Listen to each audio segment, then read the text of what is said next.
Remember the days when Marvel could do no wrong and every movie they made nearly $1 billion? Actually kind of miss it. Interestingly, this was the only Iron Man to cross the $1 billion mark. Those were the good old days.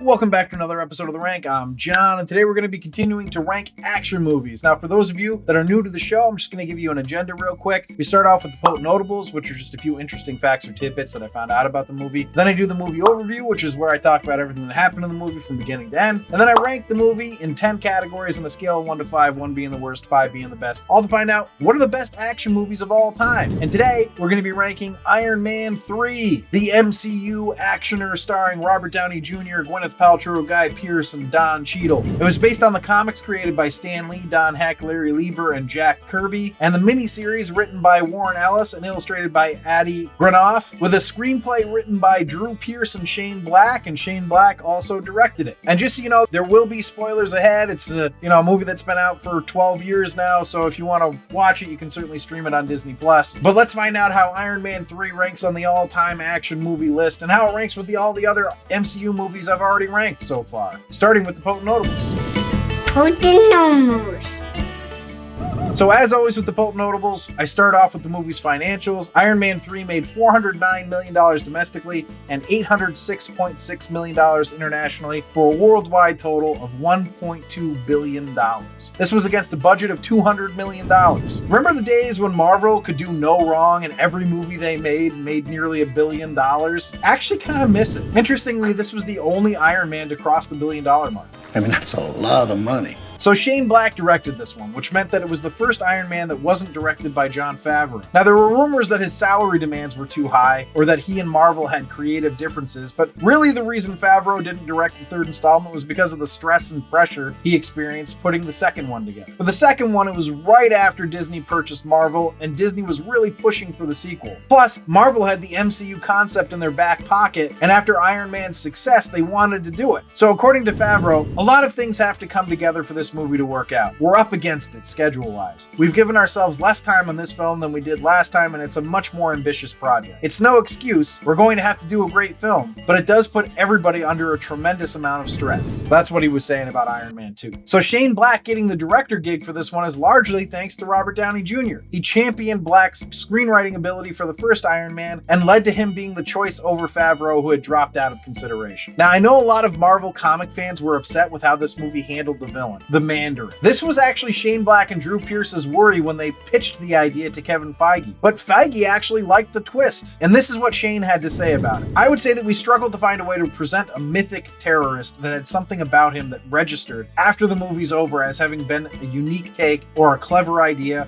or a way to say something of use. And what was of use about the Mandarin's portrayal in this movie to me is that it offers up a way that you can sort of show how people are complicit in being frightened. They buy into things in the way that the audience for this movie buys into. I think that's a message that's more interesting for the modern world because I think there's a lot of fear that's generated toward very available and obvious targets, which could perhaps be directed more intelligently at what's behind them. I like that quote. However, interestingly, in the script that Black and Pearce wrote, Killian wasn't the villain behind the Mandarin. He was more of a minor character. It was Maya Hansen who was the real villain. But the Marvel Entertainment CEO, Ike Perlmutter, said that this was unacceptable. Again, quoting Shane Black here, there was an early draft of Iron Man 3 where we had an inkling of a problem, which is that we had a female character who was the villain in the draft. We had finished the script and we were given a no-holds-barred memo saying that cannot stand, and we've changed our minds because after consulting, we've decided that toy won't sell as well if it's a female. So we had to change the entire script because of toy making. Now that's not Feige, that's Marvel corporate, but now you don't have that problem. And what he meant by that was this bad idea was actually one of the catalysts that led to Feige's successful lobbying to not report to Perlmutter. And finally, the post-credit scene was originally meant to have Tony Stark blasting off into space to meet the Guardians of the Galaxy. Iron Man was going to have a cameo role in Guardians of the Galaxy, an homage to his being the Guardians' latest member in the comics. But this was scrapped when Robert Downey Jr. said he may not reprise his role as Tony Stark in the future. Instead,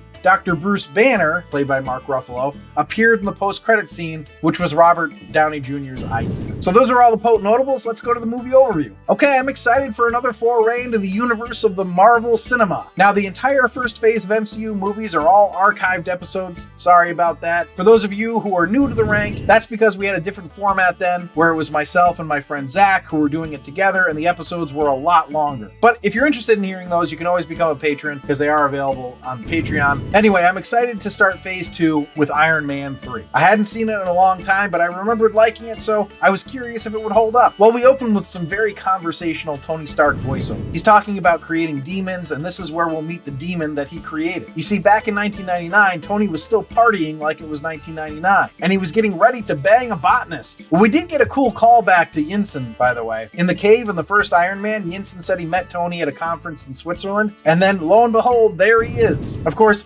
that's more of a fun Easter egg than any sort of plot point. So I'll move on from this digression, because there are two people that we're really interested in him meeting. One is said botanist, and the other is a very dweeby looking Guy Pearce playing Aldrich Killian. Of course, Tony is going to fuck with him because he's thinking with his drunken pea stick, and sends Aldrich up to the roof with the promise that he's going to meet him in a little bit, which he naturally never intends on doing. And you know, not for nothing, I feel like I'd always given Aldrich some time. Someone with that name feels like someone you should bend an ear to. I don't know, maybe I'm just crazy. Anyway, Tony gets laid and then practically solves Maya's, the botanist, plant explosion problem while Aldrich contemplates suicide on the roof. But because he skedaddles, Maya is left with a math formula and a card for Aldrich Killian. We skip 13 years ahead, and we'll eventually find out that Maya decided to call Killian, and they started working together on her botany project, which is essentially coming up with the ability for humans to regrow their extremities after they've been lost. Really to just heal from anything, as we'll find out soon enough. This is unbeknownst to Pepper and Tony, as we see Pepper running the company and Tony becoming an insomniac, anxious mess. Now, the angle they take here with Tony having PTSD from the New York attack, I think,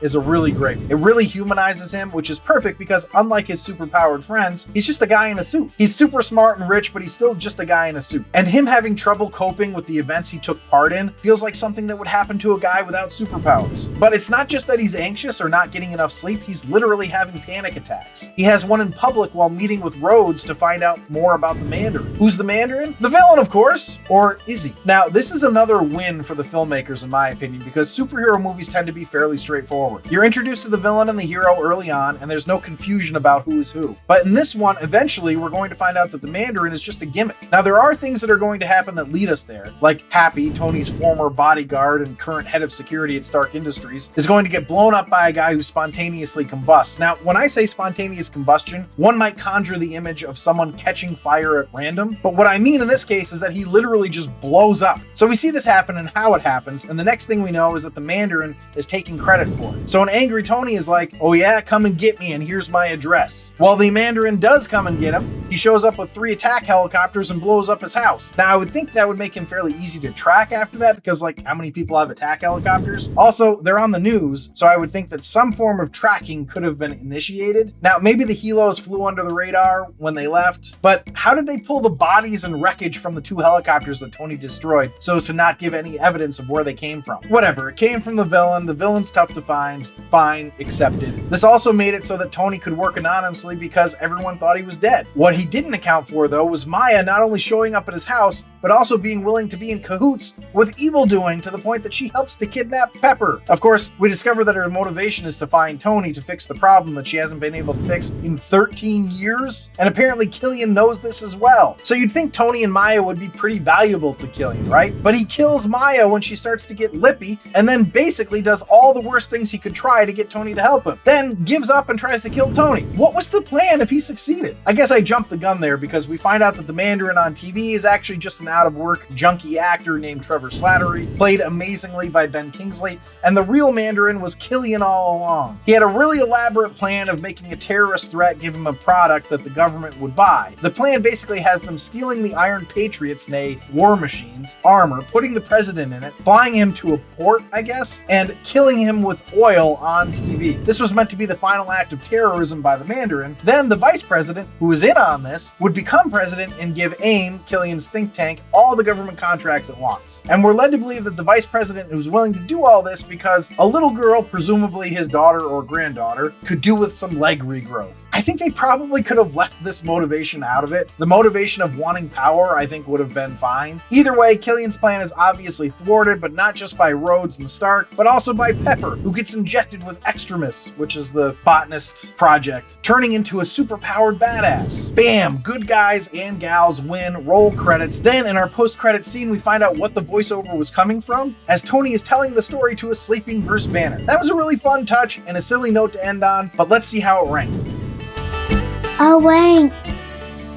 So the rank is where I rank the movie based on 10 categories: story, acting, originality, action sequences, film coherence, hero appeal, villain appeal / hatred, supporting characters appeal, the final showdown, and my rank. I rank it on a scale of 1 to 5, 1 being the worst, 5 being the best. And before I dive into the rankings, I just want to say, if you're enjoying this episode, please leave a like down below. It really does help me out. But without further ado, let's go to the first category, which is story, and I gave that a 4.5. I thought this was a great story. Lots of twists and turns. I liked that it kept you guessing and gave a superhero some humanity. It was, generally speaking, an excellent and fun story. So let's go to acting, which I gave a 4.75. The acting was great. Robert Downey Jr. was fantastic as usual. I think the only one who wasn't above average was Rebecca Hall, but I think, as we discussed in the Poet Notables, the suits kind of killed that character. So let's go to originality, which I gave a 3.25. It relied pretty heavily on people having seen Avengers, which, you know, most of the people of the world had at that point, so I get it, but it still references it a lot. I suppose it's enough to not need the context, but they don't really provide much either, so if someone were to watch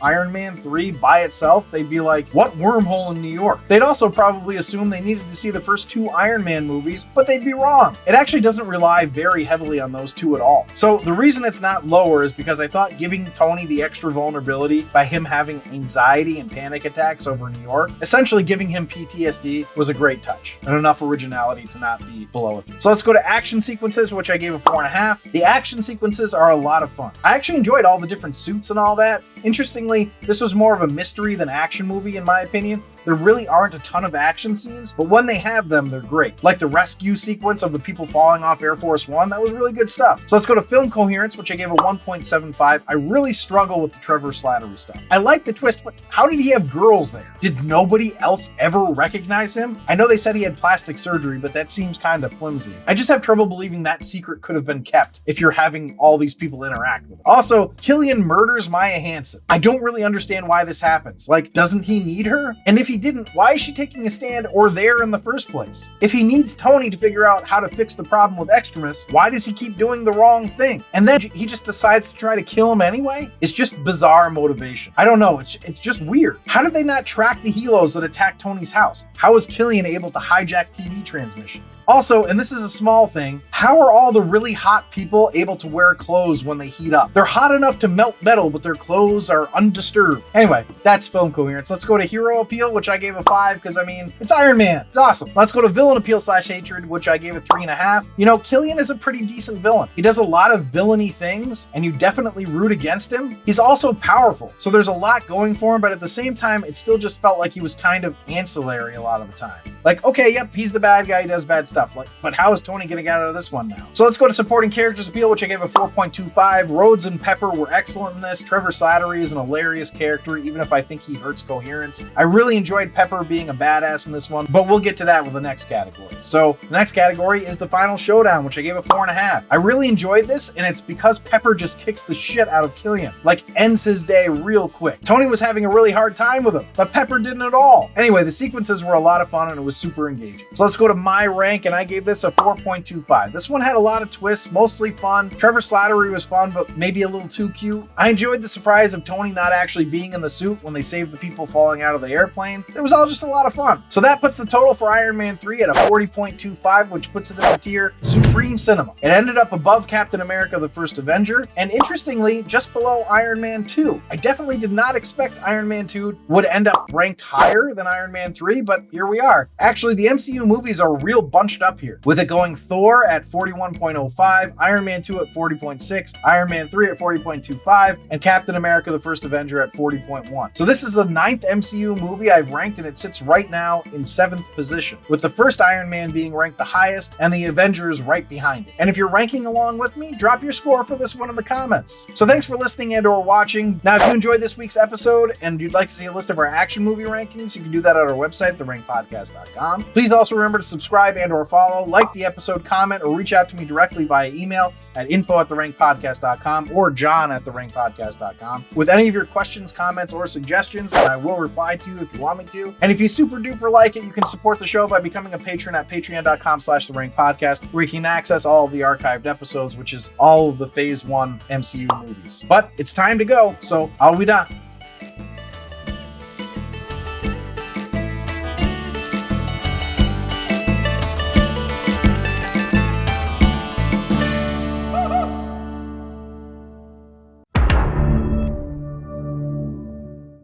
So there's a lot going for him, but at the same time, it still just felt like he was kind of ancillary a lot of the time.